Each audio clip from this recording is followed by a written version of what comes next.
Good evening and a very warm welcome to Kaizen Central from Manufacturing TV. Delighted to be with you this evening and delighted to introduce our guest, Stephen Phipson, who's the Chief Executive of Make UK. Stephen, a very warm welcome to you. You're just coming live. There you are. It's a great pleasure to have you with us, and there's a lot of ground we can cover, as always. And I know that everybody on the call will have their own questions to ask and points to make. But if I may, you've just come back from Glasgow, a couple of visits, I understand, and COP26. Tell us a little bit about that as regards the net zero commitments that manufacturers will inevitably have to make as the days and years go by. Stephen, you're muted. If I can ask you to unmute, please. Sorry. You'd have thought we'd have learned that by now, wouldn't you? But after 19 months of doing this. Anyway, right. Nick, it's great to be with you. It really is.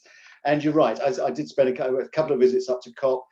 I was absolutely astonished by the scale of it. It's fantastic. I mean, there's so much going on up there, a really good opportunity to see what other countries are doing with their net zero programs.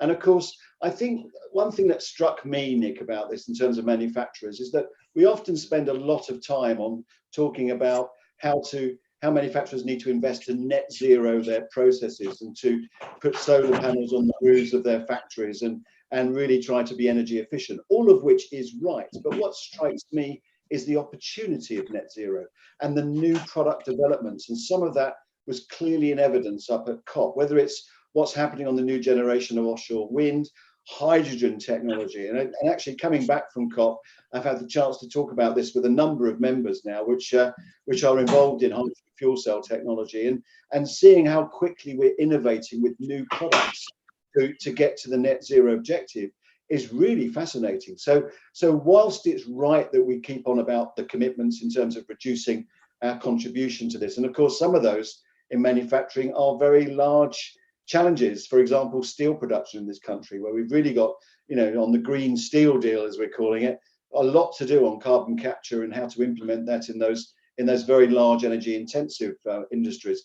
But the opportunity of new products, and there are thousands of them, really comes across quite strongly at that COP conference, and certainly came across in many of the fringe events where I was speaking on panels and people getting excited about how they participate in that new industrial market that's going to be generated by all of these technologies being deployed. Everything, as you can imagine, from EVs to hydrogen technology to where we are on net zero fuel for aircraft. I mean, the whole range of technologies for manufacturing in this country, I think it's a great opportunity and certainly fits us really well because we are a nation of innovators. So it's kind of right up our street.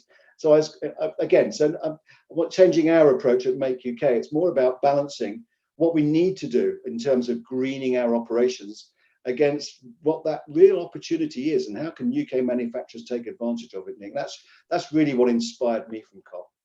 Well, that's really good to hear, and it's a caution to hear you put it like that, for the simple reason that I think so often we look at something like net zero, and this is one of the biggest things to happen to the sector for decades. It is about the opportunity. We always tend to couch it in terms of, oh my God, we're going to be made to do this, that, and the other.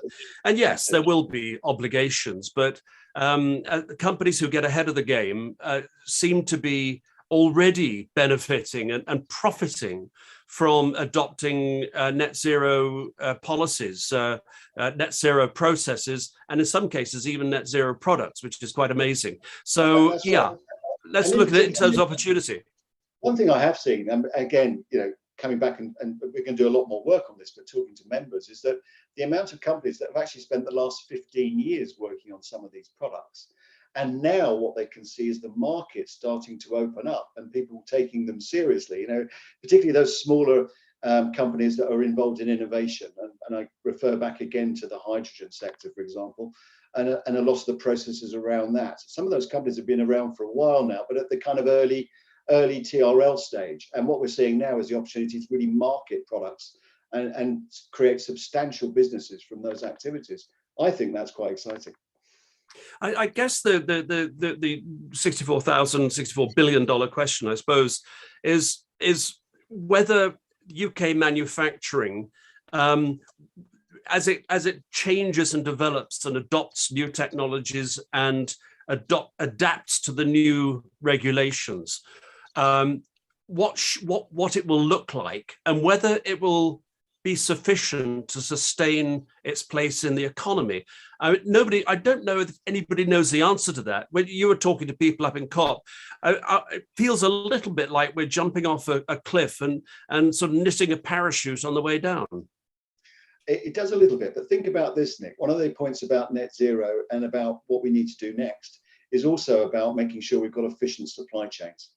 And this country, we import a lot of materials into this country. I'm not saying we're going to go back to the days of building consumer goods in the UK, but certainly both the effect of the pandemic, where people are looking at supply chain risk, and the fact that we need to shorten supply chains, because that is going to count in your level 3 emissions in your reporting, means that there will be a great opportunity for onshoring as well in this. I mean, that's the other part of it, as well as improving your processes.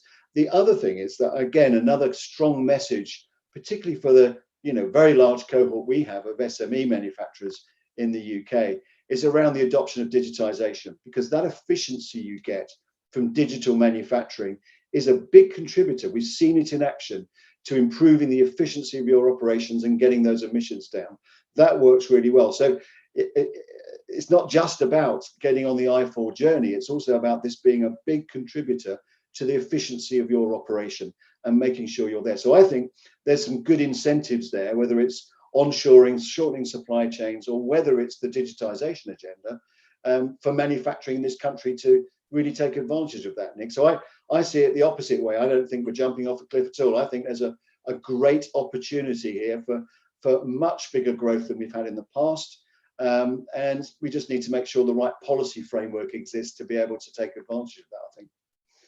Okay, well, I want to talk policy in a minute. Everybody on the call, do please put your hand up if you want to ask a question of Stephen. This is your gig, not mine, and or our gig, should I say? So do please put your hand up if Stephen makes a point and you'd like to address it.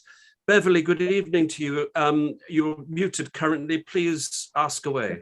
Thanks so much, Stephen. Lovely to meet you. And as Nick knows, myself and a colleague, Dr. McCabe, produced a book on green manufacturing recently. We were absolutely thrilled to have input from one of your colleagues, Brigitte Amoruso. So just wanted to flag that up. And but as you'll know from COP, one of the points that's been made through the agreements was the 30% reduction to methane emissions by 2030 over, I believe, 2020 levels, with 100 countries signing up to that. And another role, I've been doing quite a lot of work on biomethane, which looks to capture methane. And when it burns, the emissions, you get 4 hydrogen atoms burned with a water emission and 1 carbon emission, but it's one that's already in the atmosphere as opposed to one that you've dug up, from millennia underground and then released into the atmosphere. So I do think there's a circular economy element to it, and it is a different type of fuel. I hear very little in what's coming out of COP about the relationship between methane emissions and harnessing biomethane, using our organic waste to create biomethane. Biomethane is well used already. It is an option for our HGVs. There's a growing network of biomethane fueling stations across the country. I hear an awful lot about hydrogen with great opportunities, which I totally accept, but at much lower TRL levels, as you were pointing out. So yes. Why do you think it's so overlooked when the opportunity is seen to be, moving from 2 terawatt hours of supply to 120 terawatt hours? Why are we not talking about it, especially given the methane pledges? Beverly, it's a great question. And I know that in Europe, working with our European colleagues, we are seeing hybrid vehicles using bio-type fuels instead of diesel. So there's a big program, as you'll be aware, in places like Germany, working very hard on that. So we're involved in the supply chain to that in the UK. But what we're not doing, as you say, is actually making it front and center in terms of using it ourselves. There's a big program, as you know, again, on HGVs looking at electrification or hydrogen fuel cell technology, which is where we bet on it, but not so much on the biofuel side. There certainly is biofuel activity going on in the generation area. So that's one area we see activity in. But on the vehicle side, it's quite interesting, actually. We are involved as well with two of the big rail companies on the hybrid train systems as well, where they're exploring biofuels alongside diesels or hybrid electric biofuel trains, as again they're being doing in Europe. So I know there's programs working on that, but they don't have the profile at the moment. Why don't they have the profile? I don't know, but I will ask the Secretary of State that question actually next time it's Swazi. Thank you very much. May I just jump back in, if that's all right, Nick, just very briefly, because I'm really delighted, if I may say, to hear that answer, because I've been working for 3 years on biomethane fuel trains, actually, and not really getting very far, frankly. But I mean, one of the things I'd also like to point out is that we're looking at hybrid internal combustion engine battery combinations, because obviously internal combustion engines, well proven technology, well used and researched. But we can use these drivetrains as a transition to hydrogen, and we can run the same drivetrain on hydrogen, green hydrogen, hopefully, when it comes through at commercially viable rates. And I think what I really want producers and users to know is that it's a commercially viable option available now that enables you to transition without having to change to a different technology in 10, 15 years or whenever it happens to be. Thank you. Sounds like something we should be publicly talking about much more, Beverly, doesn't it, really? I think it sounds great. The conversation has started. Stephen, you talked about the Secretary of State there. And you also mentioned policy framework. I mean, obviously, there are so many moving parts to the future of manufacturing in this country. Policy is an extremely important framework that will either turbocharge our progress or, hopefully not, impede it. Are you satisfied that the policy, the coherence of government policy on manufacturing is all you would wish it to be? Or do you feel, as some have mentioned, that it's something of a scattergun, not joined up approach that they've got on everything from taxation through to green policies? So my sense of this, Nick, is it's a very good question. I mean, first of all, it's worth saying we have a very good relationship with the government. So, I meet every week with the Secretary of State for Business. We have regular meetings with the Chancellor. I met with the Chancellor just before the budget, and we talked through what manufacturing wanted to see in the plan. I think the answer to your question is we're getting a bit better at it. It's very good to see what we're doing with innovation, for example, and the kind of consolidation of innovation around Innovate UK, and really what we're doing about expanding that through the innovation strategy. That's quite interesting. In terms of linking policies together, the big gap in my mind is still skills. We're still nowhere near where we need to be with the apprentice levy system and with the other. We have a lot of scattered skills objectives around, which is actually quite complicated for many manufacturers to get their heads around, and we need to bring that together. But I am promised by Secretary of State that in the coming few months we will see an enterprise strategy. And an enterprise strategy will be government's attempt at bringing some of these things together, mainly focused on the smaller businesses, which is where a lot of the challenge is. If you're a large enterprise, you can navigate. You normally got a team of people that will help you navigate all these different initiatives we see from government and which one's best for your business. Much more difficult if you're a small business. Very difficult to, and that's I mean, we have thousands of small businesses in membership, and their common complaint is, could you help us navigate all these different skills initiatives, decide which is the best for us? How do I access the LEP? How do I access grant funding for innovation? How do I get into Innovate UK? I've got a great new idea, and all these sorts of questions. And so we're hoping a lot of that is going to come together in the enterprise strategy, which we will be inputting into. So I think that's not. I mean, obviously, I'm still grumpy about cancelling the industrial strategy, if I'm very honest with you, which was out of date, but was an overarching plan about how we drive industrialisation in the UK, replaced by the Plan for Growth, which has still got a lot of white space in it. So the white space to be filled by the enterprise strategy is where we're heading at the moment. So yes, your answer is it is a bit disjointed, particularly on skills, but we are bringing, there's more and more of it coming together. And I particularly like where we are at the moment on innovation. Yeah, interesting. HVNC was tasked with 2 years ago with coming up with a report on how to make the innovation funding, particularly for SMEs, work better and bridge the gap between academia and the research centres. And the proposal's out there, and I don't know if you know where this is in the process, but the proposal is that, put it bluntly, funding in the future, the funding will bend to the project rather than the projects bending to the funding, which has caused so many people so much heartache trying to get projects off the ground. And that strikes me as being a very sensible proposal that apparently is being quite well received in government. No, it is, and we tend to do the R&D funding in sectoral sort of buckets as well. You know, you've heard about the aerospace funding, what we're doing in automotive, and there's now a whole generation of these newer technologies, some of which we've just been speaking about, which don't fall in the sort of traditional buckets of things. So it needs a new process for that anyway. So this is in the context of trying to rethink how we do it. And again, if we looked at back to digitization, the Made Smarter initiative, that, of course, was funded through Innovate UK on a match funding basis. That's reached about 1,200 SMEs and is a proven way of delivering that funding directly into those smaller companies. So using some of that experience is also, I think, part of the rethink about how it's going to be coming forwards. But I must say I'm very impressed with that organisation, Nick. They're doing a very good job. Would it be cynical to ask why only 1,200 companies have been served by Made Smarter? It's been going 2 or 3 years now, and I know they try very hard. Is it not necessarily their fault? Is it just not enough people asking for help? No, it's because the funding we've had has been relatively small, and it's concentrated on a pilot in the Northwest. And so what we've been trying to pitch to the Chancellor is to expand that out on a more national basis. Now, we didn't quite get there in the budget.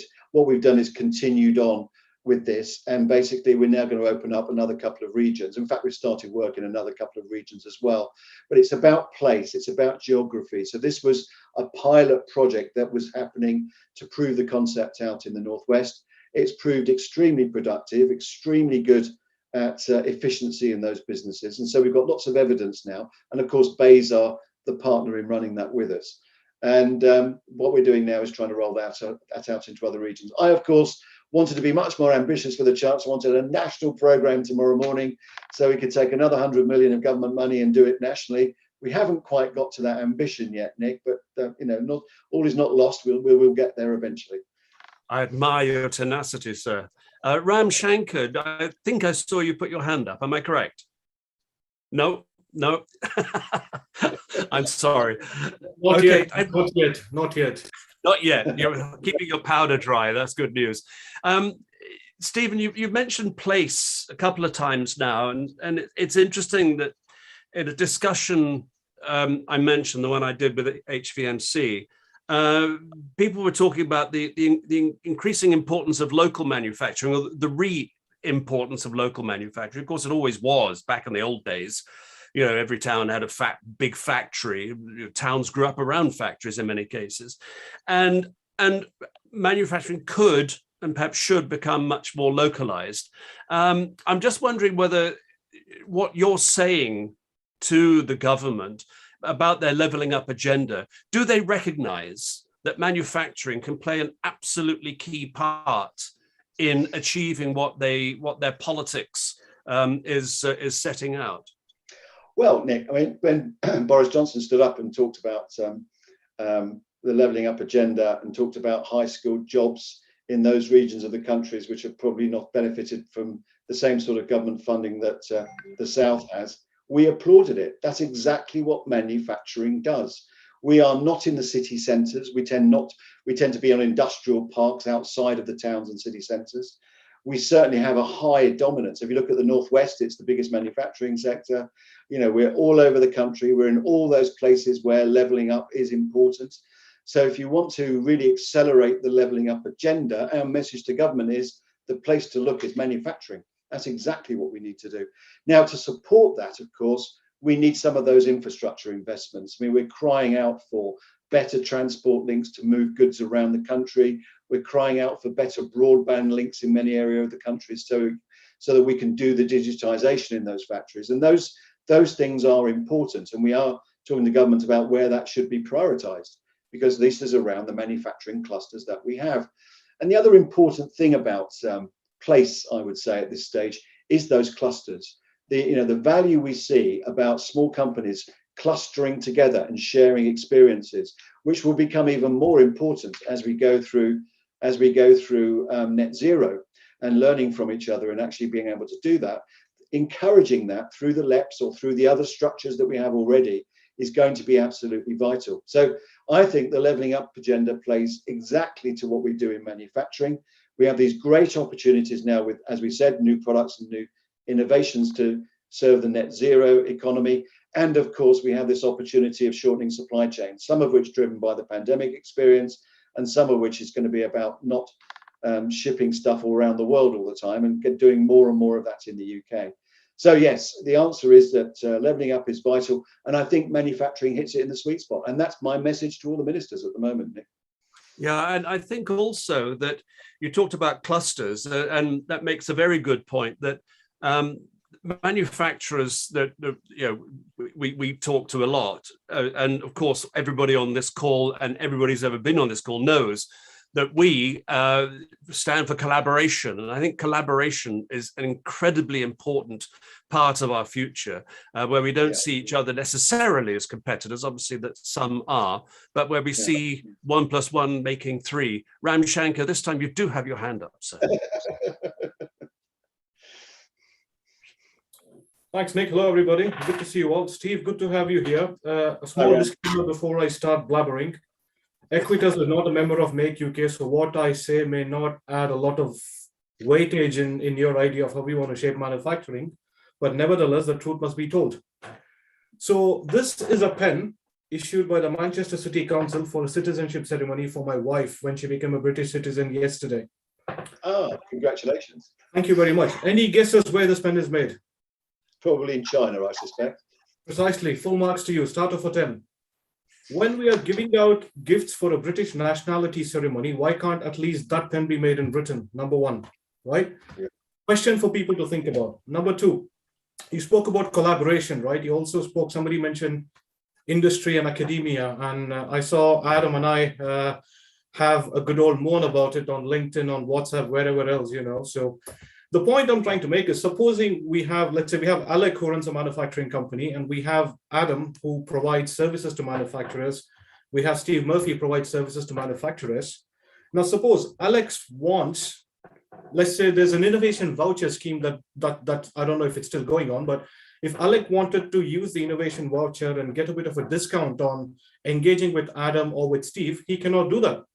He has to go to a university or a research center to make use of the innovation voucher, when clearly Adam and Steve want to be better equipped, maybe more agile, quicker in their response in serving Alec.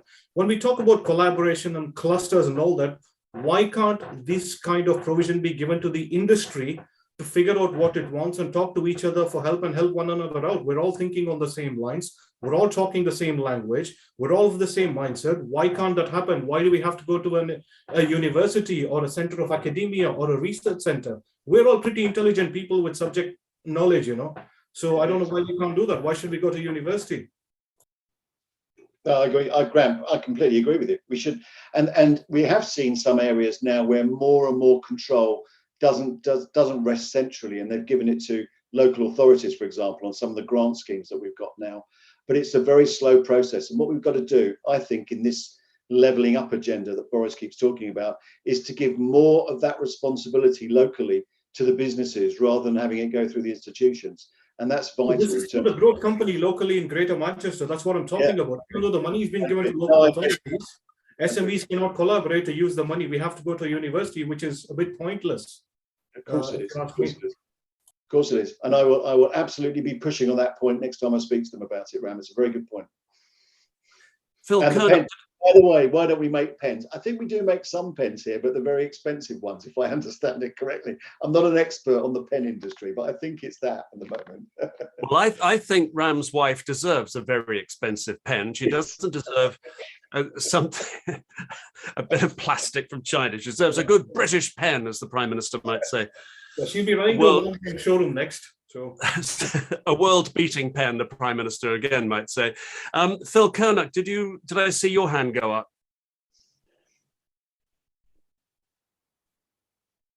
Good evening, Stephen. Hello.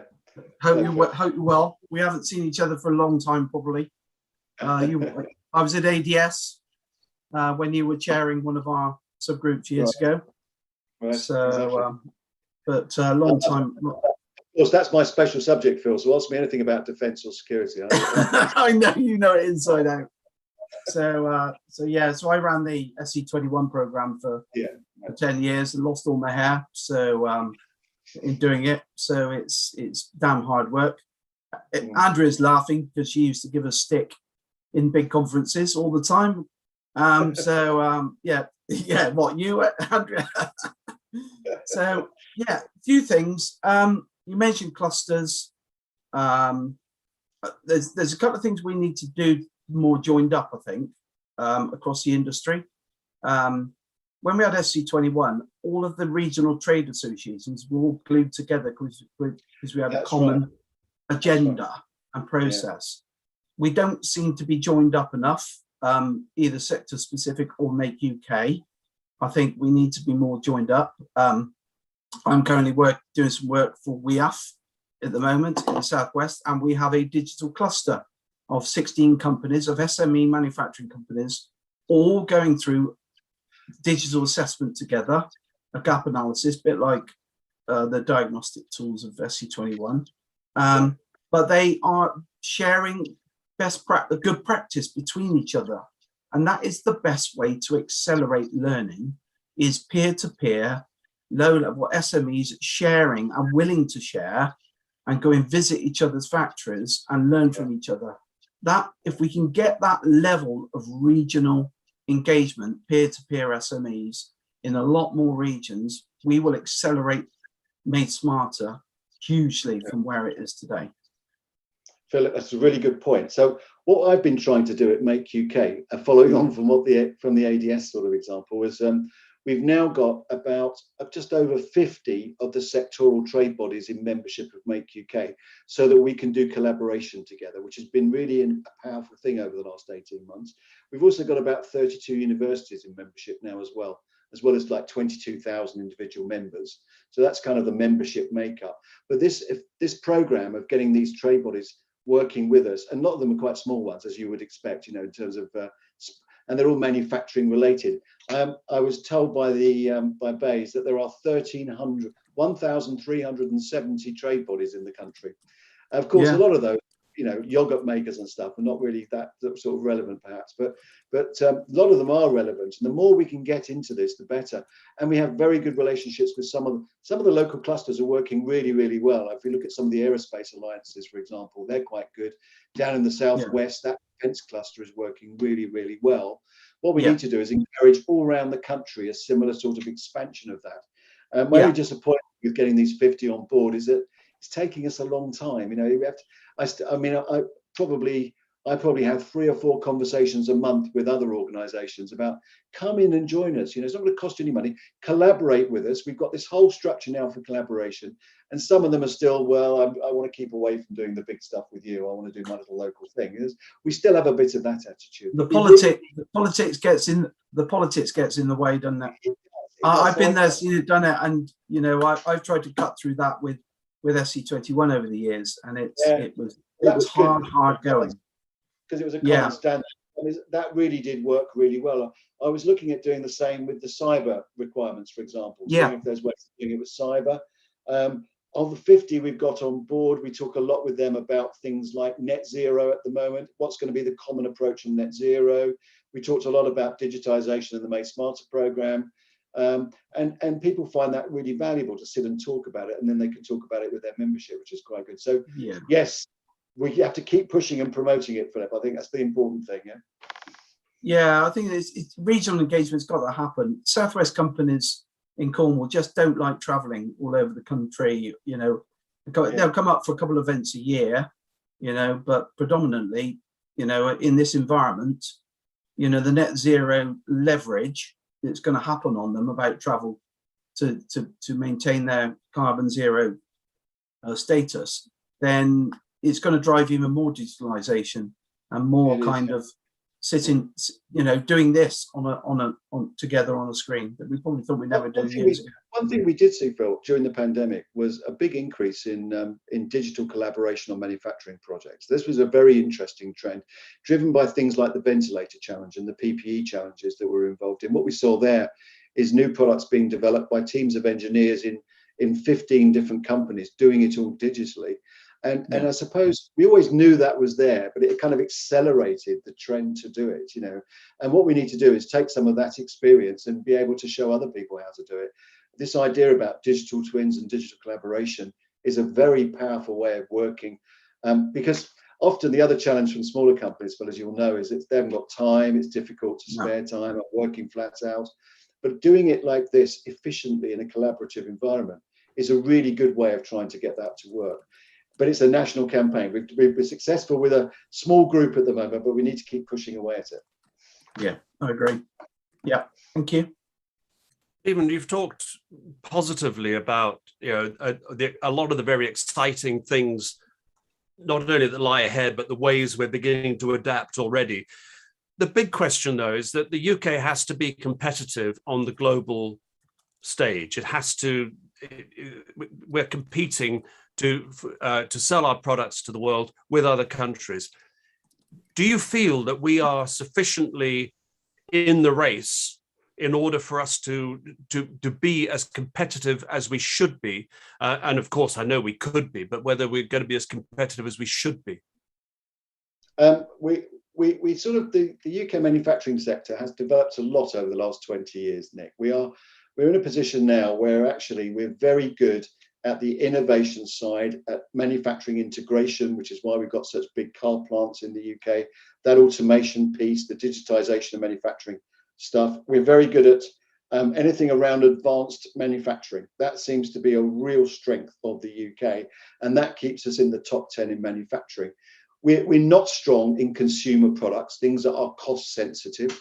We are very competitive when it comes to those high-end goods. I mean, as you know, I spent 5 years being the head of defence and security exports for the government, and we were competing with all the other producers of those sorts of systems around the world.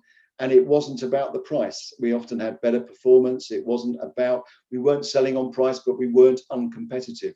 We have a very good manufacturing cost base here because of the way we can use innovation. Now, it's not to say it's perfect, you know, and again, the taxation thing worries me, where we're heading with the increases in taxation at the moment. That's not good for what we do in the UK. We need to see more encouragement on investments than we've seen so far. In the budget, we saw a few moves on the things like business rates. Not good. We need to go a lot further than that. So reform there is important. We need to stay competitive. And that corporate tax increase, I hope, is a strategy for government before they have the next election to be able to give that back again, because you know, as a kind of please vote for us, we're going to reduce the taxes off a very high number. Maybe I'm being cynical about that, but that's not sustainable. So I think we are very, very good at advanced manufacturing, and we're very good at the supply chain that goes along with that. We're very good at materials. So we have sort of settled into our niche where we can add a lot of value on the global stage. And we're recognized. I mean, 53% of the exports of the country are manufactured goods. It's a very high proportion. A lot of people don't realize that. They go to over 100 countries around the world. We're very strong in America, for example. And it's all about that advanced manufacturing stuff. So that's why I welcome the innovation work. That's why we've got to concentrate on the small businesses who are so vital to making that happening, collaborating and using best practice. But I feel we are competitive, Nick. I just want to make sure we don't get tripped up by ridiculously high tax increases and things of that nature, which might be a bit of a dampener on growth for us. It raises that question about other countries, their industrial strategy, to use a well-known phrase or saying, is deeply ingrained in government economic policy. It's long term. It's not party political, and it's seen as being an absolutely central part of their economic planning. And that's the bit, I think, that many of us feel we're not. If we were there, I think we'd feel a lot more comfortable about what you've just said, because I think you're absolutely right. All those things we're absolutely superb at. But if we're having to row against a tide that is created by our own government, then frankly, it's just it's going to make life difficult when we could be doing the nation a power of good. I say we, I mean the manufacturing sector. Well, if you had Kwasi Kwarteng on this call, he would tell you that Stephen's always grumpy about the industrial strategy and what happened to that. But he has, after lots of discussion, he has assured me that a lot of those local industrial strategies and things we're doing, you mentioned the catapults, for example, those sorts of innovations which help us stay ahead are remaining in place. And this will be again revealed as part of the plan for growth, but it's just not stitched together in an industrial strategy. Now, I don't think that's right. And I told them that, and I've been very public on that point. But I'm now being told we're going to have an enterprise strategy. So let's see what that does in terms of really playing out some of the things we want to see in industrial strategy, but don't at the moment see that gluing together from government. I do think that there's been an increase in attention on the manufacturing sector, again, through the pandemic. I mean, there's a realization that we need to have national resilience. And part of that is foundation industries like steelmaking. Part of that is the ability to be able to build ventilators from advanced manufacturing concepts very, very quickly to respond to a national emergency. So I've seen a change in attitude there. But again, on the other side of the equation, we saw the cancellation of the industrial strategy. So I'm not happy about that, but we constantly talk about that with them. And let's hope we can get somewhere with this new enterprise strategy that's coming out, Nick. Thank you. Thank you. Steve Murphy, you have raised your hand, sir. Okay. I get most of my crazy ideas from the likes of the BBC World Service and Radio 4, where they seem to let any barn pot on, So one program I heard on the German Mittelland was that they are actually, and they've done a lot of analysis on actually making what would seem to be small, low-value piece parts. Because the small that they had digitized to such an extent, and the digitization allowed much better inventory control than bringing small value widgets from China or something. So while I like a lot of everything I hear about innovation is great, I suppose I would like to know is in parts of what are we doing in the non-sexy parts of the supply chain that could help the other companies bring value.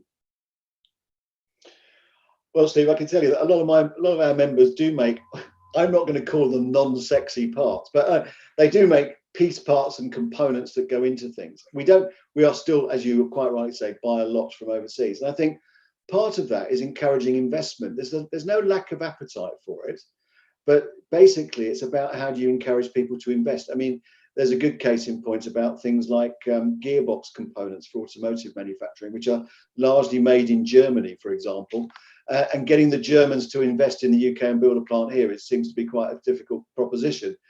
There is some policy things to do here as well as government. If you're an inward investor into the UK and you want to build a factory, you'll get a project manager from the Department for Trade, you'll get grant funding from the local authority, and the government will manage the whole process for you. But if you're a British manufacturer trying to on-source some component manufacturing that's come overseas, you get no support at all. So we need to change that. That needs to be balanced because it's the same inward investment as we would have seen from a foreign investor. So there's a big debate to go on to there and see if we can make some moves with that one. But it comes down to getting people to invest in it. And the other problem we do have a little bit in some areas, again, manufacturing is a very broad canvas, is in some areas we don't have the volume for those sorts of components to actually make those investments as attractive as they might be. So you're not at scale. So there's a little bit of that in there. But actually, what we need to do is make sure it's attractive for people to make those investments in this country to be able to do it. I think that's the important point. Okay, Ram, you have another point to make.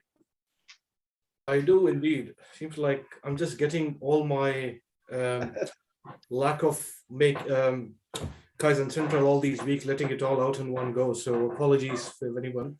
But the point is, we're talking about made smarter on the one hand. On the other hand, we're doing the COP26. We're talking sustainability, the future of the planet and everything.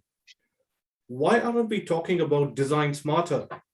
Because if we start designing things in a much smarter manner, we can design them to be more sustainable. We can design them to be more energy efficient at every stage of the product life cycle, and we can align everything we do according to the UN Sustainable Development Goals.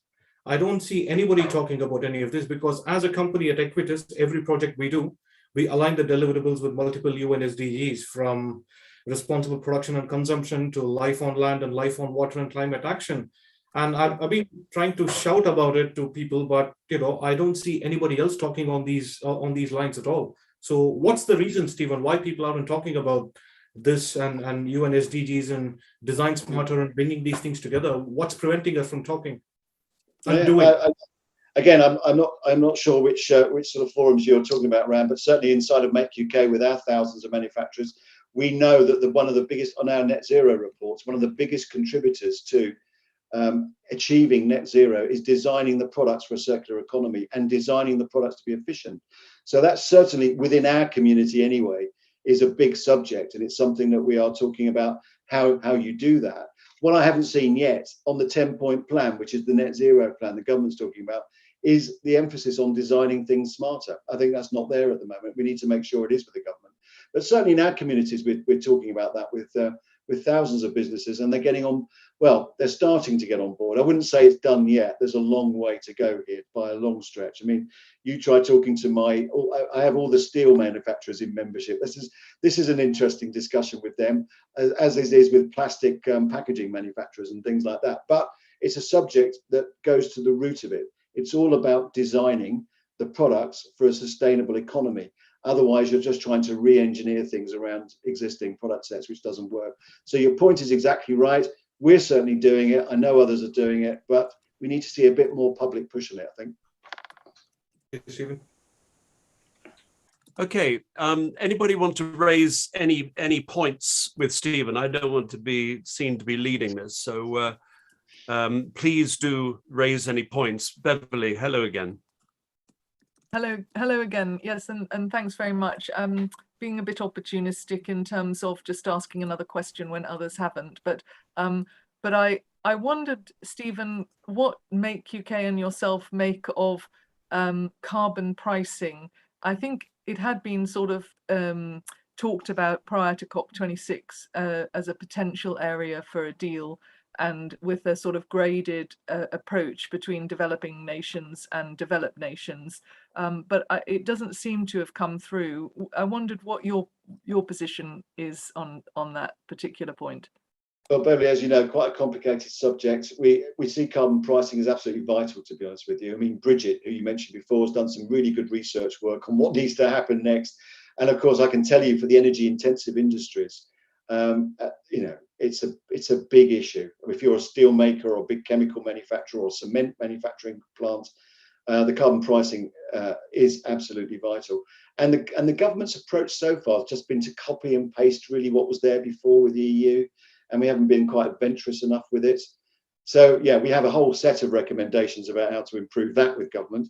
Yeah, I mean, it's a large subject, but we're not in. My summary would be, we're not in the right place yet, Beverly, by a long stretch. Andrea, I see you've been joined by a very handsome friend there. I know you talk to Stephen and others at Make UK on a regular basis, and you also, I should point out to anybody on LinkedIn, Andrea drives the hashtag #ShoutAboutUKMFG. I think that's right, #ShoutAboutUKMFG. That's the one. Tell us a little bit about the campaign, Andrea, and about some of the drivers that keep you, really pushing the Shout About UK manufacturing. To be fair, it's sort of a multifaceted or multi-pronged approach or attack, whichever Stephen would like to see it as.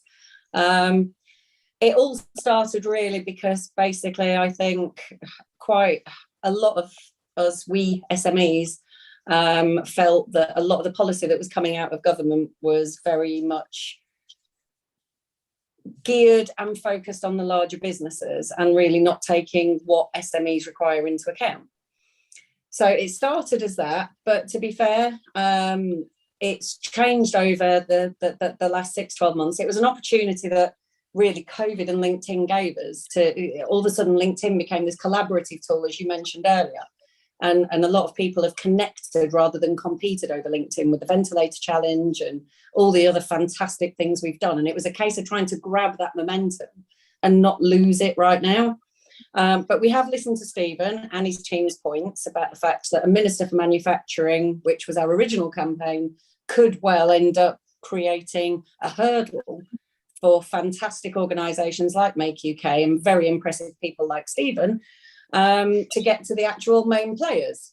So we've taken that into account. We've slightly shifted our strategy now to more of a commissioner role, because as much as we appreciate we now have a new Minister for Industry, which Stephen's kindly invited me to a round table with, Minister for Industry is an extremely broad term, and we do need someone like Stephen with Stephen's passion to actually be feeding to the Minister for Industry or someone above on a regular basis, and not just on behalf of the people that are employing thousands. I've been to a number of Make UK events where you sit around the table and it's like a who's who of manufacturing. You know, I employ 5,000 people on 14 different sites in 15 countries.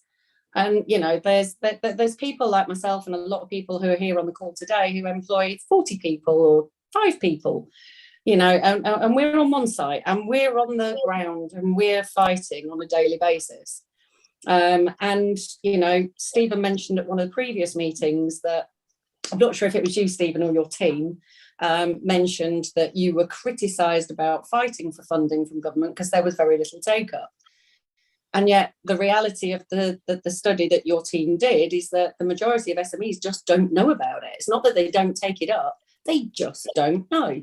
And the reason they don't know is because we have no support mechanism like we had Manufacturing Advisory Service. We don't have a signposting availability, you know, somewhere simple for SMEs to go to find out what is available to them. And we're in need of that because we're all really successful. We're all really busy. We're all able to react and respond and look at what we've done through this last 18, 20 months. But we're not getting that voice into government, and we're not seeing policy actually reflect and respond to who we are as SMEs. So that's my soapbox bit done. As I said to Nick, I don't want to. I've not asked a lot of questions to Stephen because I get to speak to him regularly. It's an opportunity for a lot of you others too. But I am looking forward to the round table. I am looking forward to seeing. Actually, one question then, Stephen: would you support the commissioner role, even if not the minister role? Yeah, I think we could do a commissioner. We could absolutely do that. But I'm interested to see what you think of the new industry minister when you get to meet him, Andrea. I suspect we'll be having another conversation after that meeting. Yes, please. Can you just define what the difference between a commissioner for manufacturing and a minister would be, Andrea? Well, in my limited political experience and with the lovely little people that we have within our another hashtag support UK MFG. Our Support UK Manufacturing is a little band of renegades who represent at the moment, from those that have supplied their data, about £250 million worth of sales. Basically, a commissioner would be politically independent, so we wouldn't lose them should there be a cabinet reshuffle. It would be somebody, hopefully, who is selected based on their expertise and experience and passion for the industry rather than their political affiliations. And someone who basically we can keep there. And all this massive effort that companies like my own and others around on this event here don't lose the minute there's a reshuffle, because we invite these people into our factories, and our factories are our homes. You know, we love what we do. And we do all this great work buying them in, and we inspire that passion in them, and then we lose them. And a commissioner, hopefully, would be somebody who stays long term. You know, the Tsar, I think we had at one point, didn't we? Yeah, but I think that's right, Andrea. Andrew, that's completely right. I think a commissioner survives the political process. I mean, I've been doing this job 4 years. I've had 4 Secretaries of States for business in that time. And so you have to start from zero every time you introduce a new one, because they have no idea what manufacturing is. And so having a commissioner is a good idea, because that can survive that process, basically. And our industry is a long-term strategic industry. We need our capital equipment is a long-term plan. It's not quick fixes. So we need somebody who's going to be with us for the long term. Yeah, that's right. No, so that's a good idea, but we'll talk about it more. We'll have our meeting, and then we'll see what we can ask Lee what he thinks about it, actually, couldn't we, at that meeting? That'd be quite good. Yes, please. Yeah, we'd love to hear a report back from that meeting. The long-term thing is quite interesting, Stephen, because of course everybody knows manufacturing investment is for the long term. The City of London doesn't always see manufacturing as a solid bet, not because it's not a good investment long term, because they can't make the quick buck profits that they become rather addicted to. Sorry, if anybody from the City of London is watching, I apologise for anything pejorative I may be implying here. But I think that the government's attitude, if I may, tends to be inspired more by the City of London and by the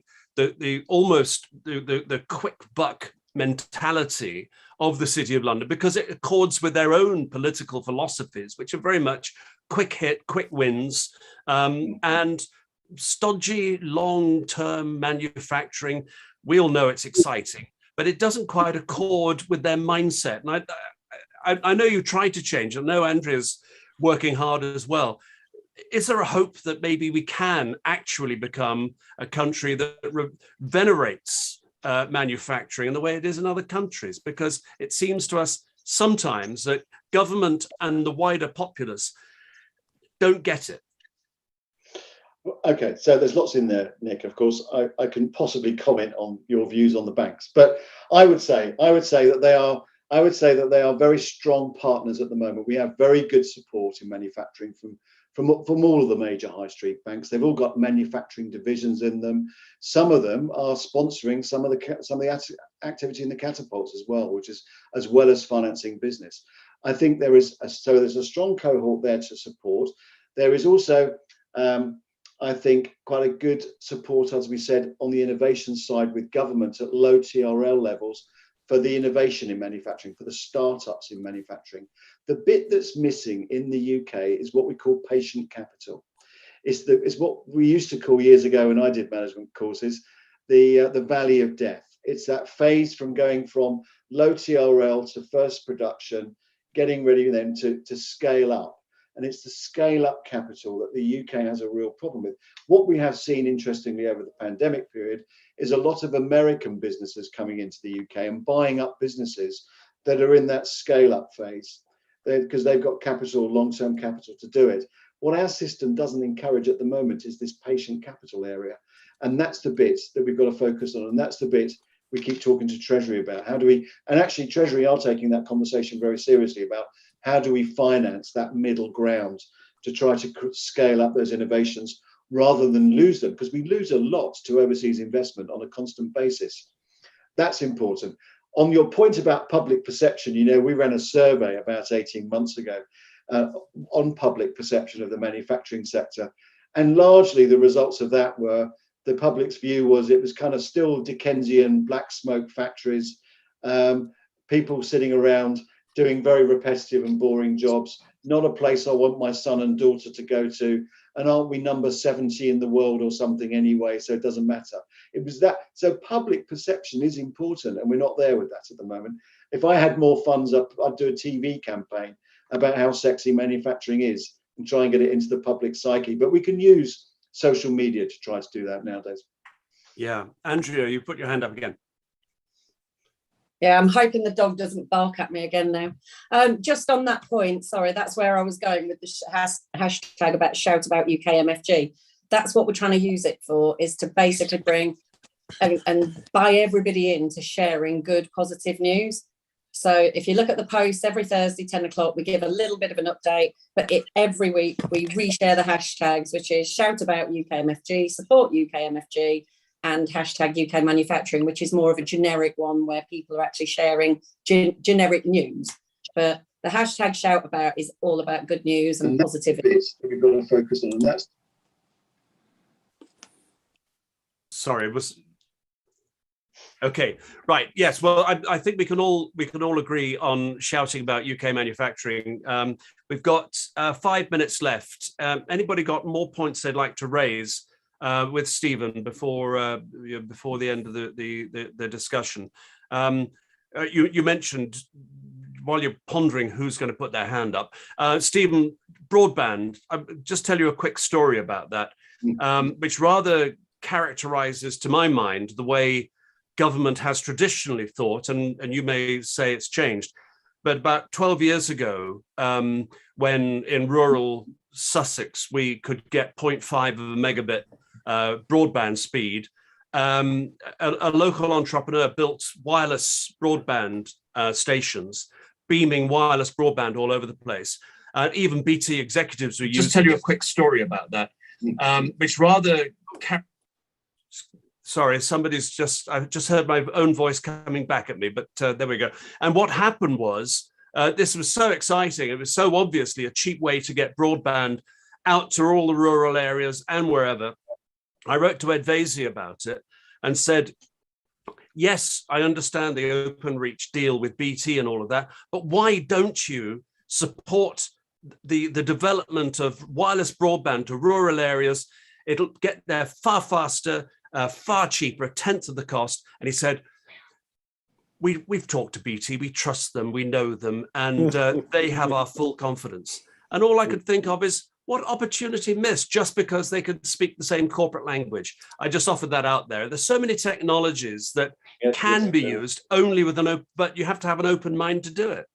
Yeah, I agree completely. And we have a commitment now to increasing the infrastructure on broadband. We haven't got the detail yet, Nick. There's more detail to come on that. So we need to be pushing those solutions, I think, with government. Yeah. Okay. Well, listen, everybody, I don't want to keep you all from your supper. Unless somebody's got a final point to raise, I'm going to bring the meeting to a close. And thank you all very much indeed for being with us.